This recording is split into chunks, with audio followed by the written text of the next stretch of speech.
Hello and welcome to another episode of The Wormhole. The Wormhole allows us to connect with scholars and academics anywhere in the world. And today I have a very exciting guest on the show today, and he's going to tell us all about plastic surgery. I wonder where our guest is and who is our mystery guest today. Hi, Shirin. Hi, how are you? Hey, it's none other than Mr. Sanjeev Majumdar. What a pleasure to have you on the show with us today. And for our audience out there who want to get to know a little bit more about who is Mr. Sanjeev Majumdar. Mr. Sanjeev Majumdar is a consultant plastic reconstructive and hand surgeon working in the United Kingdom. His early schooling actually has been in Trinidad, and he went on to do his MBBS medical training at the University of the West Indies in Jamaica. So he and I go back a couple of years in Trinidad together. He's a fellow of the Royal Colleges of Edinburgh, Glasgow, and England, as well as a fellow of Faculty of Surgical Trainers of the Royal College of Surgeons of Edinburgh. He has developed and delivered many courses and won awards for his innovative surgical simulators used for training and as a trainer. He has published numerous papers in journals and presented at conferences. It is therefore no surprise that he's known not only as a surgeon, but as a teacher and one who inspires. He has run a series of courses since 2009, where over 500 persons have attended these courses over the years, from children wanting to become doctors to consultant faculty. One of his favorite courses has been, "So you want to be a doctor?" So you know who to get in touch with if you want to be a doctor.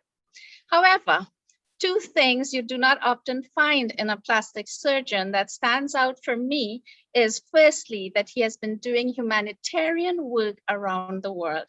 And he's a fellow YouTuber, and his YouTube channel is Medicine in a Nutshell. I'm so excited to get started. Welcome again, Sanjeev, to the Wormhole. Thank you so much. It's so good to catch up. Yes, all the way back when you were here in Trinidad. But since then, you've gone on to become a plastic surgeon. So my first question is, did you always want to be a plastic surgeon? And what led you to your specialty? Tell us a bit about your specialty. Yeah, no, I didn't always want to be a plastic surgeon. I decided to become a surgeon very late in my life. Yeah, I was 6. So from age 6, there was no other career path for me. And I guess you could say I was slightly arrogant in that I didn't really think I was ever going to fail becoming a surgeon. But initially, I wanted to be a neurosurgeon. And that's because I had an uncle who had epilepsy, and I was looking at becoming a neurosurgeon because I was interested in neurosurgery for the treatment of epilepsy. But I did a job as a neurosurgical junior and realized that really wasn't what I wanted to do. And I accidentally walked into a plastic surgery theater one day and saw the micro instruments that we use to put little blood vessels together and such like. And that, as they say, was that. That was it. I was a hook, line, and sinker. And since then, I haven't looked back.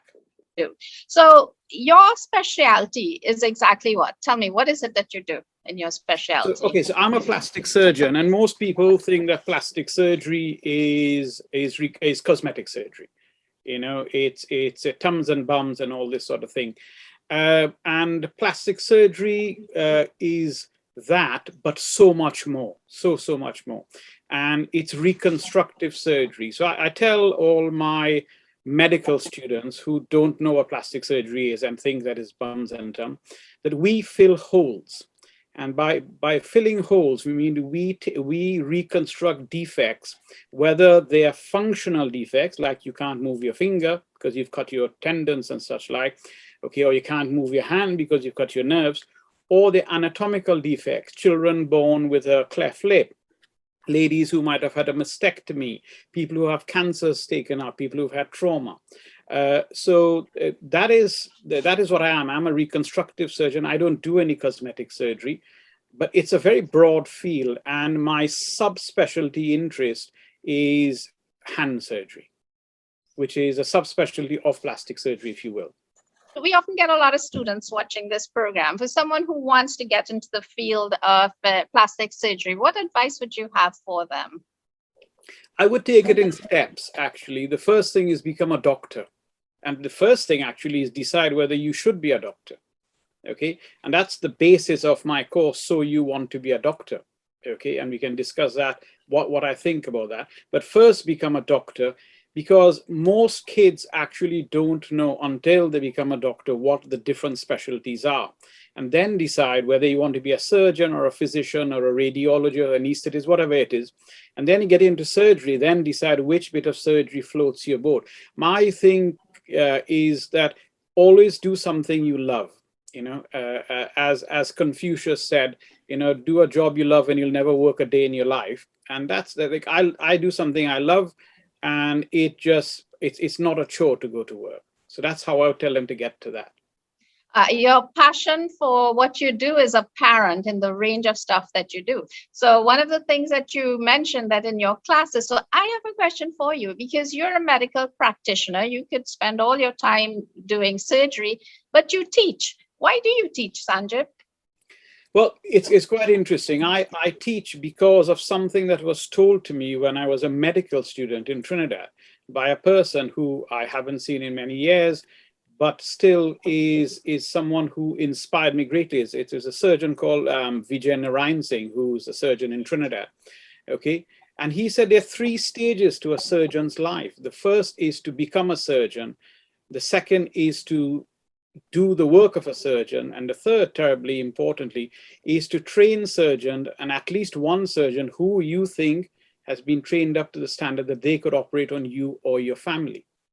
Okay, but I've expanded that to my teachings are not limited to surgery. What I'm really trying to get inside between the ears of the kids who come through is how to learn rather than exactly what to learn.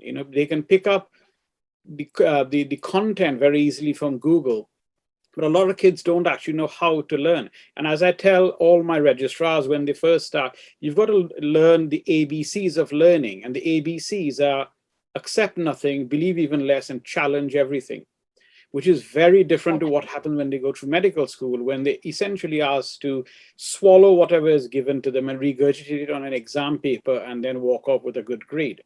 I want them to expand their minds, because they are there to stand on my shoulders and tread me down, and then push our specialty, the whole humanity forwards. I would love to be in your classes. I'm actually inspired just hearing you talk as an educator.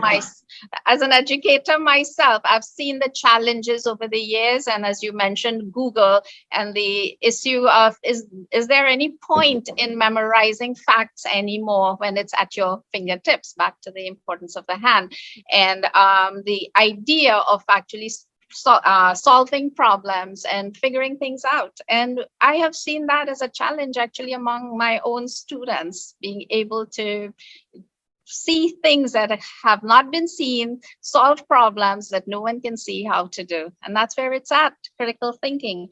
So in some of the science that you do, another area that maybe a lot less now was controversial before was stem cell and all of these things. So do you use stem cell in your line of work and for reconstructive surgery?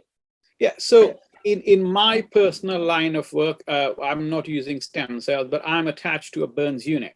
And stem cells are very big for that, because people, when they think about a burns patient, they think about someone with, horrid burns, etc., etc. There are 2 phases to a burns patient's life. Is one, having the burn and surviving the burn, etc. The second is the lifelong scarring that they have, and that can be horrendous for people, absolutely horrendous, not only physically horrendous, but functionally horrendous. We have, I've seen people who are unable to close their mouth because their scars are pulling down on their lip, etc. So stem cells, they work quite well. And there's a lot of research going into it using stem cells, because they are what we call pluripotential. So they can be put into areas, and then they can help with the scarring. And that's I mean, it's ongoing research. It's not perfected to any means whatsoever. Fascinating that the stem cells that people are using, well, stem-like cell, is from actual adipose tissue. So they're actually taking liposucking from the patients and putting it on, because fat has quite a lot of stem cell type properties.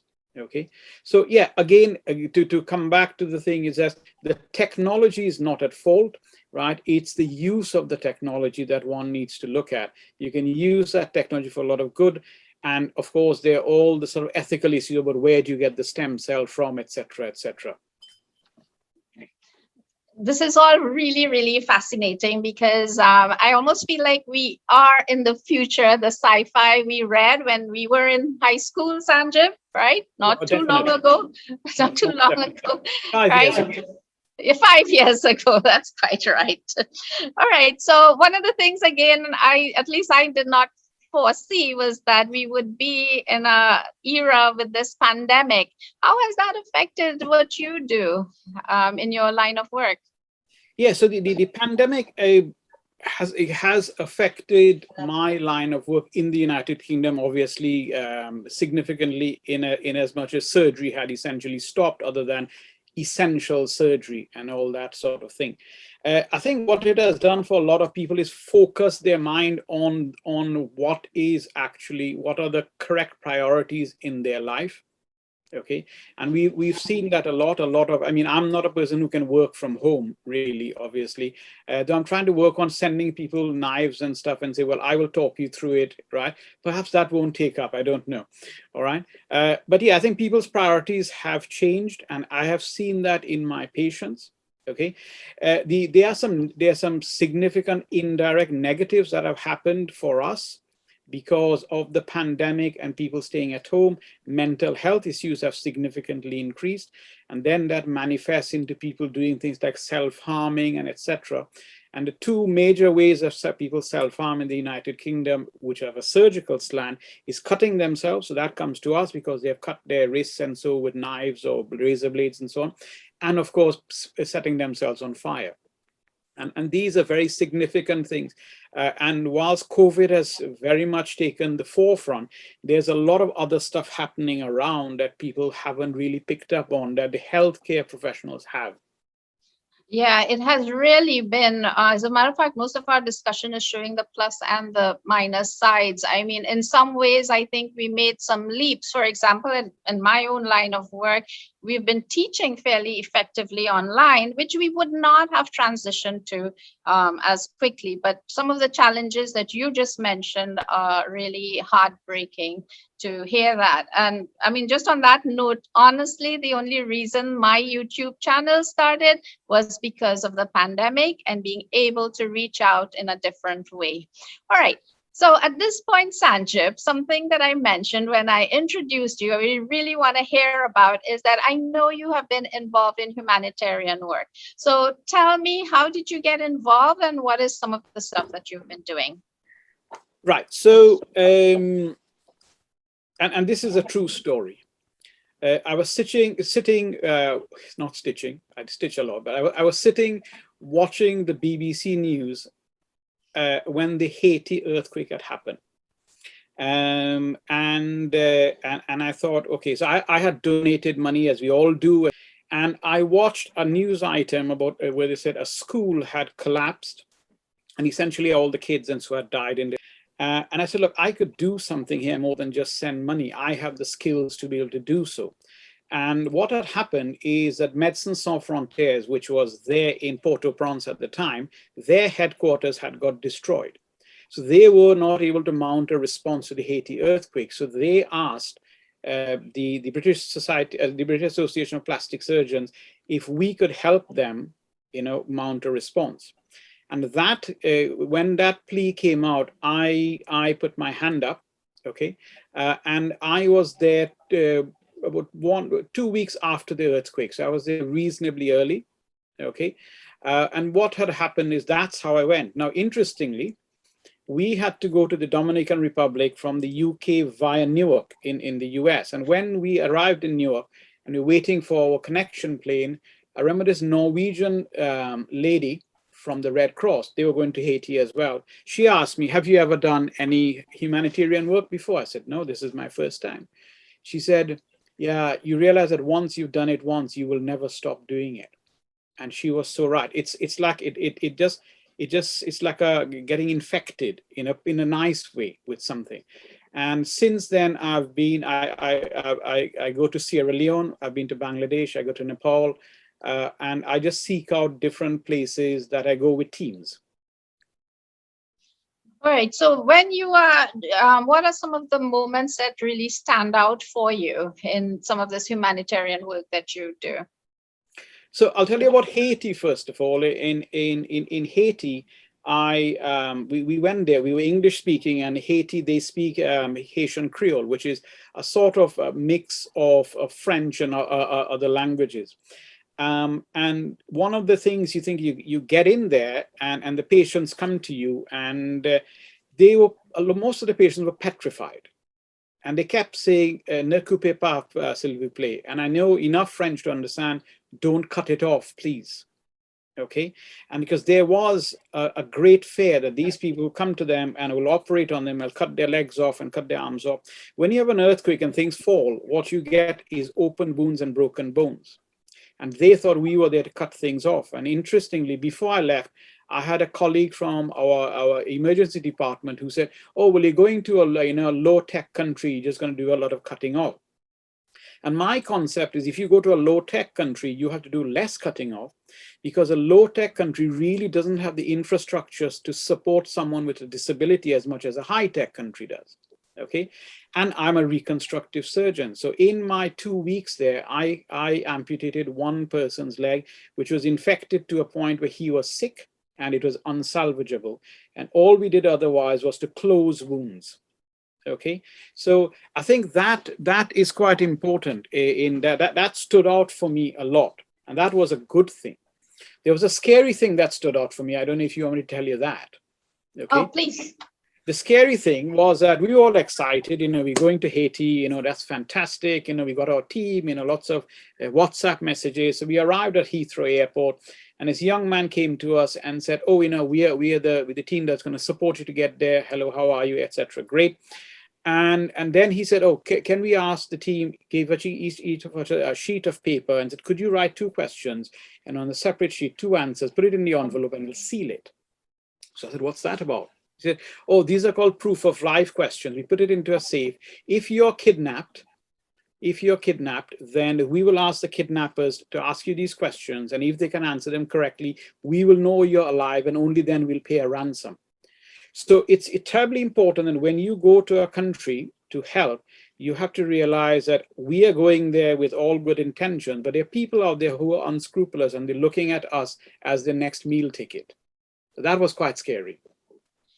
That is indeed scary. I mean, being an academic, sort of like yourself, this is totally a different aspect of experience at all connected with your line of work.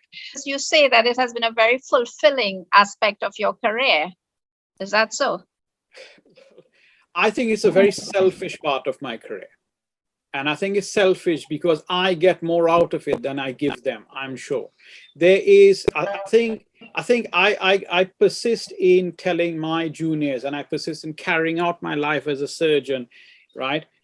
Telling people that one has to have the humility to understand that when a patient comes to a doctor for treatment, they're giving the doctor the honor and the privilege of actually trusting them. For me, Shirin, people come to me, they're anesthetized, and essentially allowing me to take a dangerous weapon, which is a scalpel, and do essentially what I want. Yes, they have signed consent and all of that, but essentially at the minute I have a scalpel blade, I am doing whatever I want with them. And that's an honor and a privilege that you can't actually downplay. But going to these places where essentially you can do so much good in such little time, right, gives you a buzz and a high like no other. So the Norwegian lady was very correct. Okay, it's the buzz. It's the buzz. It's not the buzz of the pictures that you take and all the smiley pictures and all of that. It's the feel-good factor is very, very difficult to underplay, really. Okay, yeah. So from what you said, it raises that argument that always rages. Is there anything like altruism, or in the end, like I mean, you say it like that, but to that it's a selfish motive, but to us, it is truly humanitarian and noble cause that you've been doing, Sanjib. I mean, I'm That's very sitting kind. here. Thank you. Yeah, I'm sitting here talking to you, and I'm very happy to say, since I knew you in your childhood, that you've grown up to be a very fine young man indeed. Young. All I right, like the young. I really like the young bit. Yes. stay with the young man. Okay, so on to the lighter side of things. One of our audiences enjoy getting to know the person behind the professional things that they're involved with. So just to kick off that, I still will make a connection with that. What made you become a YouTuber? YouTuber Yeah. seems like, that's for the young folks. Right. We are the young folks. Absolutely, Yeah. absolutely. I don't know. I don't know what you're talking about. Not being young. No, I became a YouTuber because a lot of my trainees look at YouTube videos for looking for education. Because let's face it, nowadays people are reading, but they read less. They want to see stuff. And my problem is that the YouTube, while there's a repository of a huge amount of knowledge, is unregulated.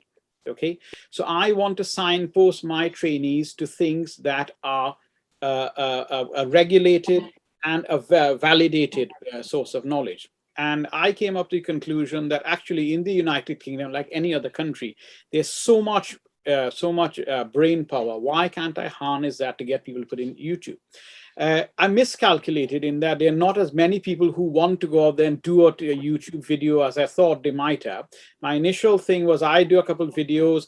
A junior person sees a video on Salisbury, tells their boss. The boss says, I can do a video, etc. That didn't quite work out, but we forged forward. And then so it was made for training. And then patients came to me and said, why don't you do a video on something that'll help us? And then, this and that. So it's now evolving like everything else. And at present, my focus really is on patient information, to the point where I've just won a bid for $5,000 to do a set of videos for patients who are going to be contemplating or going to undergo breast reconstruction. Okay, and I think that's a terribly important thing. Congratulations, you've done really well. I mean, like all these different aspects of your career that has been offshoots. And for those in our audience who's interested in checking out Mr. Sanjib Majumdar's YouTube channel, it is Medicine in a Nutshell. And it is very fascinating, I can tell you. I've been enjoying it myself. All right, so Sanjib, it's clear that you've been quite an inspiration for the many, many people whose lives you've touched, whether it's by teaching or by assisting medically. Is there any key person or character even who has inspired you? Who's your hero? My dad. So my dad was a doctor, and he wasn't a surgeon. He was a GP, but his whole viewpoint on his patients and that humility that he carried with him, even though he did such good work, that inspired me. And I didn't actually know it inspired me till I became a surgeon, paradoxically. I don't think we really appreciate our parents till we actually become grown up and realize what our parents have done for us. So without doubt, my dad was my greatest inspiration, full stop. Yeah. Fantastic. And I second that idea that you said, that it actually takes for us to really grow up to truly appreciate our parents when we start to realize how challenging it can be to be an adult at times. All right. So I think you already have superpowers, but this is a question I ask all my guests. And to date, I've never gotten a repeat answer. So let's go. What superpower do you wish you had? If I had a superpower, I'd like to be like Professor X from X-Men, really. I would like to get into people's heads, and I'd like to be their conscience for that, for a microsecond at some pivotal point, so that they can stop, think, and decide on the correct course of action. Because I don't care what physical superpower you have, right? If you can get into someone's head and make them do what you think you want them to make them do, and hopefully I'll make them do the correct thing, that could actually revolutionize the world. Absolutely. It can also, well, like all great things, it can also be a very dangerous power, right? Indeed. As we can see, the history of humanity has shown that as well in a different way. But we are on a roll because it's the first time I've heard of that superpower. So I may even call you Professor X, right? If it works. Okay. So what is your message to the world in just a couple of sentences? I think our world's in huge turmoil at the present time, and has been for the last well, forever really. I think my message to the world is be kind and be tolerant. Okay, I think that's all we need to be. We need to be tolerant of differences which we perceive, because we have more similarities, whether it's race, religion, gender, whatever. I think if one is tolerant of differences and be kind, and realize that we all actually want a tribe. That's the issue, because that's our great problem in humanity, is tribalism. And that's the message, is be tolerant and be kind. That's a very, very powerful message. It's so powerful that I am repeating it for our audience, that as Dr. Sanjib, well, I see it's habitual to call you Dr. Sanjib. So I'm going to jump off on a question with that Mr. Sanjib Majumdar has just mentioned, that we must be kind and tolerant. And as a matter of fact, I think a more appropriate name for you, Sanjib, is Philosopher Sanjib, not even Professor Sanjib. So let me ask you that. Those of us who are not in the medical field, we see you as a doctor, and it's my instinct to call you Dr. Sanjib. But I realize that you are referred to as Mr. Sanjib Majumdar. What's going on there? Right. So it's the United Kingdom's the only place in the world where surgeons are called Mr. and not doctor. And there's a history behind it. So initially, the physicians or doctors, they went to university and such like. And surgery in this country started off with barbers doing surgery, okay? And then they became barber surgeons. So you're talking about in the medieval ages and such like. And the barbers who did surgery would actually demonstrate that they would be doing surgery by putting blood-stained rags outside. And that's where the barber's pole of red and white came from. Okay, so that's the symbol of barbers. So the barbers then became barber surgeons. They created a guild of barber surgeons, and then they became surgeons. So then the surgeons asked the physicians, the doctors, say, can we be called doctors now? And they said, of course not. You don't go to university, because you'd learn surgery in an apprenticeship. So the surgeons said, that's fine. So they created their own college. And so they took the slur, which was, you cannot be a doctor, you have to be a mister.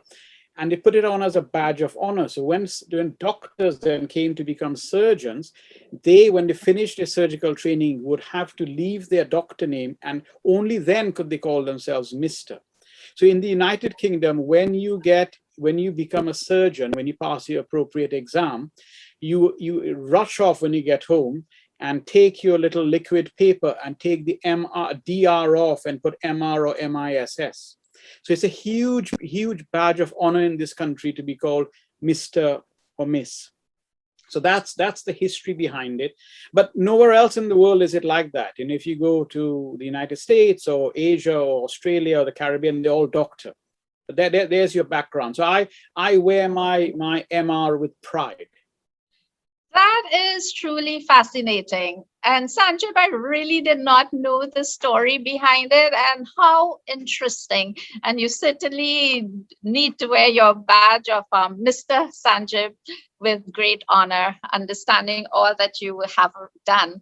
All right. So if you could go back in time, or even in the present era, to be able to have a conversation with any person living or in the past, who would it be? Nelson Mandela. Wow, you've thought these things through, haven't you? Well, so let me hear why. Nelson Mandela is a man who spent decades in a prison, many of that time isolated. And what I really want to know, conversing with him, is what went through his mind that when he was released, that he didn't unleash the bloodbath he could have, right? But had decided that actually going positively forward is the way to go, right? And that act, the mental strength, the mental clarity, the enlightenment that he had, that is what I'd like to ask him about, because he must have had so much seething revenge, thoughts of revenge that he suppressed, to be able to come out and be this evolved human being. And for me, I don't know of anybody else who's done that. Nelson Mandela embodies a phrase that I like to tell people, which is, let the past make you better, not bitter. Let the past make you better, not bitter. That's a great one, Sanjay. I think this has been a really interesting wormhole experience here. And chatting with you, it has ventured not just on the professional aspects of things, but in the philosophical side of things. So Sanjay, can you share with us something memorable that stands out for you? One of my proudest moments professionally is, I guess, when I met a young man in the car park of a hospital, and he was carrying in his left hand a baby basket with his newborn baby. And he waved to me, so I went over, had a chat with him. And it occurred to me right away that this young man was holding in the hand his newborn baby. And this is the hand I'd operated on 2 or 3 years earlier. And the operation I'd actually done for him was put his hand back on. He had actually accidentally, using a circular saw at work, and accidentally he had chopped off his hand. And it was up to me to put it back on, because I happened to be in the hospital on that day, and it was my turn to be on call. And a couple of years later, I meet this man who's now holding, which is, the most precious thing you can hold in your hand, which is your newborn baby. And I guess I say it's my proudest moment, but it's probably one of my most humbling moments ever. And it's important to understand that me putting this gentleman's hand back on and him using it wasn't because I'm, there's something special. It's because I've been trained to do this. This is part of our training to do microsurgery, to put, parts of people back on if they've accidentally, chopped it. So yeah, I feel humbled at having had the opportunity to learn and be able to do this, which is of course a very highly skilled activity, but it is part of my training. So yeah, I think one of my proudest professional moments is also very much one of my most humbling moments. So I'm going to ask you one last question before we start to wrap up. And so do you have anything on your bucket list still, having done so much in your life? Oh, I don't think I've done that much at all, really. And on my bucket list is Machu Picchu. Wow. Yeah. I'm fascinated to hear that, because I sort of share that with you. Machu Picchu is on my list of things as well. And I think perhaps from a little different perspective than from you, because it's a fascinating archaeoastronomy site as well. Well, and that's exactly my reason for wanting to go to Machu Picchu, is the archaeoastronomy, because I am very heavily into archaeoastronomy. Okay. And I'd quite like to see the hieroglyphs and so for myself. And by Machu Picchu, by extension, I mean any of the old civilizations, the Mayans, the Incans, the Olmecs, etc. Anything that they've left behind. Because I think there's a huge amount of knowledge there that people aren't really looking into or admitting to, let's put it that way. Wow. All right. So Sanjay, this has been really fascinating. I could really go on and on. The Wormhole has done a great job of connecting us literally over time and space. And I want to thank you so much for being a guest on our show today. Thank you for joining us. And you are always welcome back if you just want to talk about life, the universe, and everything, because that's what we do in the Wormhole. Well, it's been a great pleasure, and I hope that your audience who are non-medical find what I've said vaguely interesting, but it's been a huge pleasure not only to connect up with you, but obviously the privilege to have been interviewed. And I look forward to seeing the video. Perhaps I do. Perhaps I'll cringe. I don't know. Folks, with that, it's a wrap from here. And it's me, Shirin Haque, your host, signing off from none other than Studio 42, where we seek to find the answers to life, the universe, and everything.